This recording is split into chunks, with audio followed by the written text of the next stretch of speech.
Welcome back to our YouTube channel, Knowledge Sharing. I am Abid Anwar, founder and CEO of Blue Upper Trainers. हमारा आज का topic है think, plan, execute and grow rich.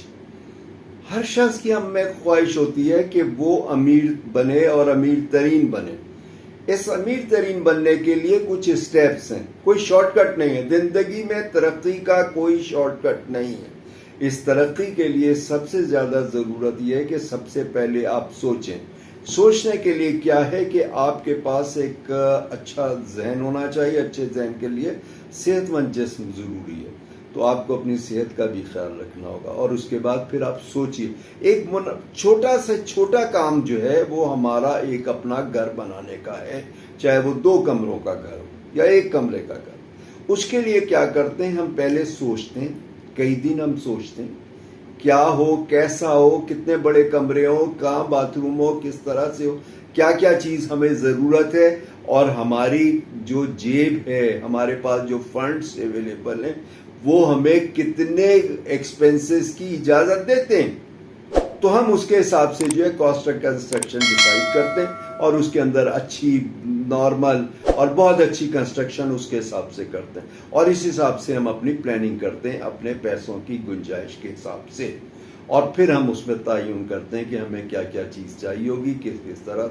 हम पहले सोचते हैं, family में डिस्कस करते हैं, अपने दोस्तों से डिस्कस करते हैं, और ये डिस्कशन का प्रोसेस कई दिन चलता है। ये फैसला और डिस्कशन और ये जो भी हमारी सोच है उस वक्त ज़्यादा बेहतर होगी जब हमारे पास इंफॉर्मेशन अच्छी होगी कि हमें क्या चाहिए, क्यों चाहिए,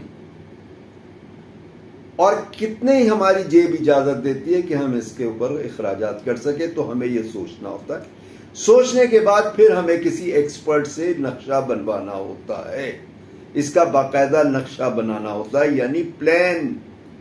तो पहले थिंकिंग है, क्योंकि खाली आप सोचते रहेंगे तो ख्याली पुलाव होंगे।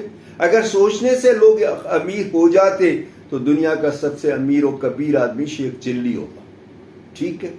लेकिन इसके लिए आपको सोचने के बाद उसका नक्शा बनाना है, उसकी बाकायदा वो उसको प्लानिंग करनी है। क्योंकि बगैर प्लानिंग के करेंगे तो क्या होगा, वो 2 कमरों का छोटा सा मकान भी जो है वो टूट फूट का शिकार होगा। कभी वो होगा कि यहाँ ये कर लेते तो बेहतर था, अब हम ये करने चल, हम यूं कर लेते तो बेहतर। फिर जब हम उसकी एक्सपेंशन करेंगे तो पता लगेगा कि अगर हम ये चीज ना बनाते तो वो ज्यादा बेहतर था, अब हमें तोड़ना पड़ेगा। ऊपर की मंजिल बनानी है लेकिन हमने चूंकि फाउंडेशन का ख्याल नहीं रखा, हमने पिलर का ख्याल नहीं रखा, तो अब तोड़नी पड़ेगी। तो इसलिए सोच बहुत अहम है। सोचें, आप अच्छी तरह से सोचें, डिस्कस करें, उसके बाद फिर आप प्लान करें, प्लानिंग करें। प्लानिंग एक बहुत बड़ा और एक अहम जुज़ है। प्लानिंग क्या है? फोरकास्टिंग है। फ्यूचर को विजुअलाइज करना है, फोरकास्ट करना है कि हम आगे मुस्तकबिल में झांकते हैं ताकि कोई चीज गलत ना हो। हमारी जितनी पैसों की गुंजाइश है उतने में हो, जितनी जगह है हमारे पास उसी जगह के अंदर हो, और क्या चीज कैसे कहां से मिलेगी, क्या करना है, वो सारा कुछ हम प्लान करते हैं। इसके लिए एक चीज कही जाती है कि no forecasting is ever correct. कोई फोरकास्टिंग कभी करेक्ट नहीं होती, चाहे आप अपने बिजनेस की कर लें, कारोबार की कर लें, दुकान की कर लें, फैक्ट्री की कर लें, किसी चीज की भी कर लें, फोरकास्टिंग कभी करेक्ट नहीं होती। इसका मतलब ये नहीं है कि हम फोरकास्टिंग ना करें, इसका मतलब है कि हम बहुत एहतियात से, बड़ी मेहनत से, बड़ी जुस्तजू से फोरकास्टिंग करें, पूरा प्रॉपर फोकस करके, कंसंट्रेशन के साथ हम उसकी प्लानिंग करें, बहुत अच्छी तरीके से प्लानिंग करें। अगर हमने एक चीज को सोचने के अंदर जो टाइम लगा है वो भी एक प्लानिंग का जुज़ है, तो हम 15-20 दिन तक, 25 दिन तक हम सोचे भी और उसका प्लान भी बनाएं, और उसके अंदर प्लान को लोगों से डिस्कस करें, और उसके बाद उसमें जो भी अमेंडमेंट हमें समझ आती है उसको इम्प्रूव करते चले जाए। तो प्लानिंग जो है वो हर बिजनेस का एक लाजमी जुज़ है और हर स्टेज पे होता है। स्टेज क्या है कारोबार की?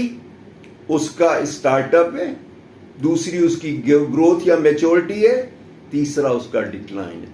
हर स्टेज के ऊपर आपको प्लानिंग करनी पड़ती है और उसके लिए जद्दोजहद करनी पड़ती है, स्ट्रगल करनी पड़ती है। दूसरी चीज ये कि इसके अंदर जो हमारी फाइनेंशियल प्लानिंग है, क्योंकि पैसे की भी तो हमने प्लानिंग कर रही है ना, कि पैसे कब कहां कितने चाहिए होंगे टाइमलाइन के साथ, और कहां से आएंगे और किस तरह से आएंगे। हम अपने जो पैसे जमाएं उससे काम करेंगे, कुछ अपनी जो हमारी सेविंग्स हैं या गोल्ड है या शेयर्स हैं वो बेच के हम करेंगे, या किन से हम पैसे लेके काम कर सकेंगे, वरना क्या होगा, काम अधूरा हो जाएगा। हम सारा कुछ खर्च कर लेंगे, छत नहीं पड़ पाएगी, कहीं ना कहीं हमें कंप्रोमाइज करना पड़ेगा क्वालिटी से। फिर हम होगा कि अगर हम यूं कर लेते तो बेहतर था। इसलिए पैसे की जो प्लानिंग है वो बहुत जरूरी। पैसे की प्लानिंग क्या है, बजट है। हर कारोबार के लिए आपको बजट बनाना है।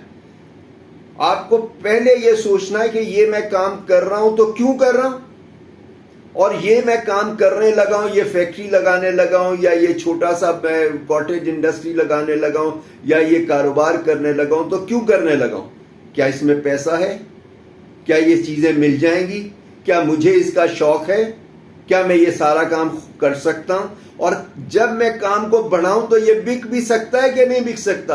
आप फर्ज करिए कि एक प्रोजेक्ट लगा रहे हैं कि उसके अंदर आप 50,000 यूनिट्स आप जो है वो आप महीने के बना सकते हैं, लेकिन आपकी जो मार्केट है वो है ही 10,000 की, तो आप कैसे बनाएंगे।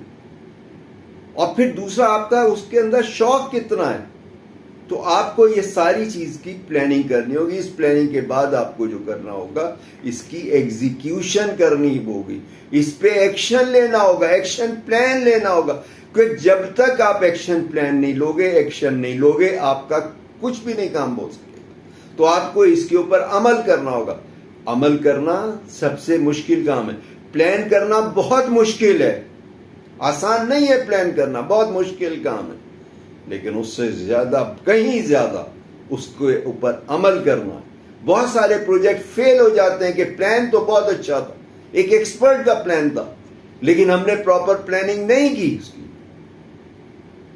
और हमारी प्लानिंग से पहले, हमारी एग्जीक्यूशन से पहले हमारा कोई और कंपटीटर आ गया, मार्केट तो वो ले गया। हम तो मेहनत करते रहे और हमारा कुछ नहीं हुआ। हमने बहुत पैसे खर्च किए, और ये हजारों लाखों नहीं, बात करोड़ों रुपए खर्च होते हैं।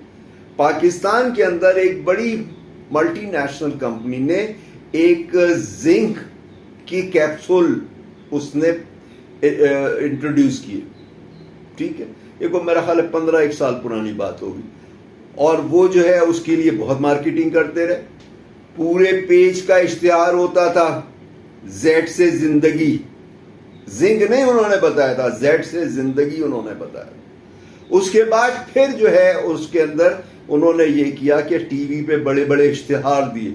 ये पूरी उसकी बहुत मार्केटिंग करते रहे, बहुत मार्केटिंग करते रहे, लेकिन इतने दिनों तक करते रहे कि उनके एक लोकल कंपटीटर्स को, जो फार्मास्यूटिकल की कराची के अंदर एक कंपनी है, छोटी छोटी उनकी फैक्ट्रियां, उनको अंदाजा हो गया कि ये जो कर रहे हैं जिंक है, इससे बड़े फायदे हैं, जिंदगी बेहतर होती है जिंक से। जिंक की डेफिशिएंसी हो तो इंसान बहुत सारी बीमारियों का शिकार। उन्होंने ये विजुअलाइज कर, उनके एक मैनेजर को मैंने एक उसी जमाने में एक मेरी ट्रेनिंग भी ले रहा था उसी जमाने, तो उन्होंने जो है वो उसने बताया कि जी सर हमें इससे अंदाजा हो गया ये करने जा रहे हैं, तो हमने फौरी तौर पे लॉन्च कर दिया। क्योंकि जो छोटी कंपनियां होती हैं उनको तो लंबे चौड़े वो प्लान नहीं बनाने पड़ते ना, उनको लंबा चौड़ा उसके अंदर मीटिंग नहीं करनी पड़ती, अप्रूवल 10 लोगों से नहीं लेनी पड़ती, यहाँ की अप्रूवल, इंटरनेशनल तो वो टाइम कम लगता है। उन्होंने उनकी असल प्रोडक्ट आने से पहले पहले उन्होंने जिंक के कैप्सूल इंट्रोड्यूस कर दिए। उससे क्या हुआ, जो करोड़ों रुपए का उसका नुकसान हो गया ना, एक मल्टीनेशनल का, एक छोटी कंपनी नहीं थी, मल्टीनेशनल, जिनकी कराची में ही 2 फैक्ट्रियां, मैं देखी हुई है, मैं जानता हूं, मेरे लोग भी बिल्ले वाले मार रहे हैं। लेकिन हम जितना लिंगर ऑन करेंगे, हम एक प्रोजेक्ट को, अगर एक प्रोजेक्ट 1 साल में बनना है तो 1 साल में बन जाएगा। अगर वो 5 साल के अंदर 1 साल वाला प्रोजेक्ट हम लगाते हैं तो वो कभी वायबल नहीं होता, वो कभी वायबल नहीं होता, क्योंकि उसके ऊपर जो उसकी जो कॉस्ट है, कॉस्ट ऑफ प्रोजेक्ट, वो और उसका मार्कअप और वैल्यू ऑफ मनी, जो हमारी जो भी वैल्यू ऑफ मनी है, आज का 10,000 रुपए जो है वो कल जो है वो उतनी चीजें 20-30 हजार में आएंगी। तो उससे प्रोजेक्ट क्या होता है कि हमने कहा 1 लाख में बन जाएगा, 1 साल के बजाय हमने 5 साल लगा दिए, तो वो 5 लाख के अंदर तैयार हुआ। अब 5 लाख के साथ भी उसकी फिजिबिलिटी कुछ और होगी ना, क्योंकि उसकी कॉस्ट बहुत बढ़ गई, उसकी ओवरहेड्स बहुत बढ़ गई, तो वो बेकार हो गया हमारे। तो उसके बाद अगला स्टेप जो आता है वो आता है ग्रो रिच। ग्रो रिच, आप अगर ये सारे स्टेप फॉलो करेंगे तब आप रिच होंगे, उसके बगैर आप अमीर नहीं हो सकते। दुनिया में जितने लोग भी अमीर हुए, जितनों ने भी सक्सेस हासिल की है, उन्होंने इसी तरह से सक्सेस हासिल की है कि उन्होंने वो उसको बहुत अच्छी तरह से सोचा, फिर प्लान किया, फिर एग्जीक्यूट किया, फिर वो अमीर हुए। आप बिल गेट्स को देख लो, आप वॉलमार्ट के सैम वाल्टन को देख लो, उनके भी सारे ये स्टेप्स होंगे। आप एलन मस्क को देख लो, या पाकिस्तान के जितने भी जो टॉप के लोग हैं, मैं बहुत सालों से मिला हुआ भी हूं, बहुत सारे लोग जो हैं वो इसी तरह से जो है वो अमीर कबीर हुए, इसी तरह से इंडिया के, इसी तरह से दुनिया के। ये प्रोसेस ही है, इसके अलावा कोई शॉर्टकट प्रोसेस नहीं है। अगर आप इस तरह से करोगे तो आपका काम चलेगा, और फिर आप ये भी सोचो कि ये काम चल सकता है, आप चला सकते हो, यहां ये बिकेगा। अच्छा, जिनिंग की फैक्ट्री जो है वो कहां लगनी चाहिए? जहां कॉटन की फील्ड्स हो, जिस इलाके के अंदर कॉटन उगती हो वहां पर वो उसकी फील्ड हो।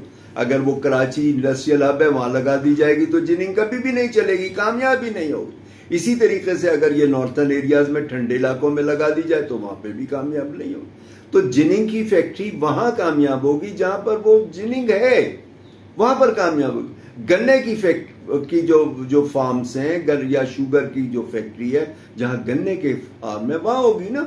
अब ये मुमकिन नहीं है कि 40-50 किलोमीटर दूर आप गन्ना लेके जाएं, और गन्ना आपको पहुंचाना होगा टनों के हिसाब से। शक्कर अगर आप बना के भेजेंगे तो वो मनों के हिसाब से हो, क्योंकि इसकी यील्ड ही बहुत कम है, बहुत कम यील्ड होती है उसके अंदर, शुगर केन के अंदर। तो वो चंद % ही उसमें से शुगर निकलती है, इतने गन्ने में से तो आप कर ही नहीं सकते। इसी तरीके से मैं आपको एक मिसाल देता हूं। पाकिस्तान स्टील मिल, पाकिस्तान का सबसे बड़ा एक जमाने का प्रोजेक्ट जो अर्ली 70s के अंदर बना था, वो वायबल नहीं था। उसके अंदर ये नहीं है कि जी मुलाजिम ज्यादा रख दिए गए, वो हडराम हो गए, वो ये हो गया, यूनियन आ गई, वो हो गया। ये काज है, लेकिन असल काज ये नहीं है। उसके अंदर ये है कि वो जो उसकी कैपेसिटी थी वो 1.1 मिलियन टन थी, जबकि उस वक्त भी ये कम से कम 3-4 मिलियन टन होनी चाहिए थी, और साथ साथ बढ़नी चाहिए।